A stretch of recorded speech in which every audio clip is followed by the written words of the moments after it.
2026年6月14日，常年期第11主日，福音：耶穌將他的12門徒叫來，派遣他們出去。恭讀聖馬竇福音9章36至10章8節。那時候，耶穌一見到群眾，就對他們動了慈心，因為他們困苦流離，好像沒有牧人的羊。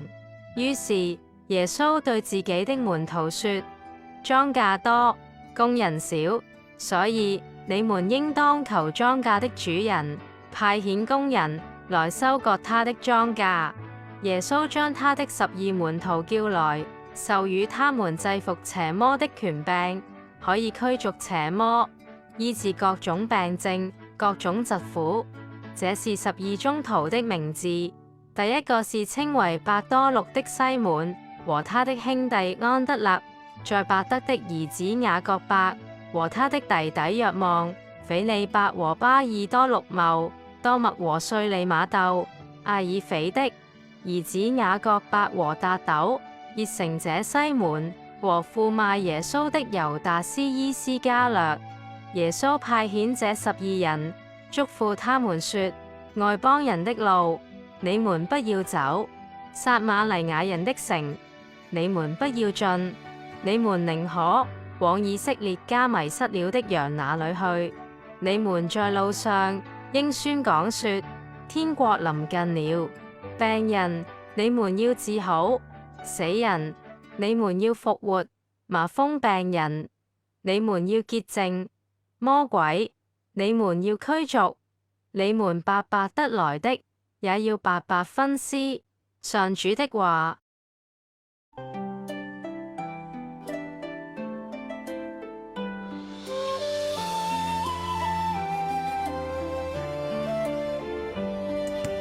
外邦人的路，你們不要走；撒瑪利亞人的城，你們不要進。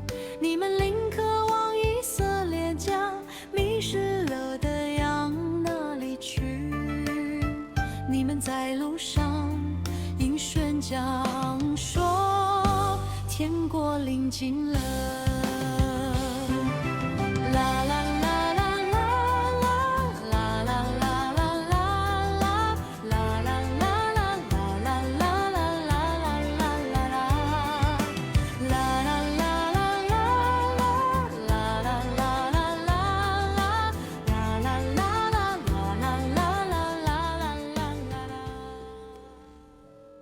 這段福音告訴我們，耶穌看見人們的需要，心裡充滿憐憫。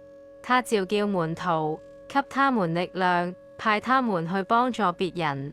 耶穌愛人，也邀請我們一起去愛人，把天主的恩典分享給大家。天主，你是仰望你的人的力量，求你仁慈地俯聽我們。我們本性軟弱，沒有你的助佑，便一無所能。求你廣施恩寵，幫助我們常常遵守你的誡命，使我們的思言行為都能蒙你喜悅。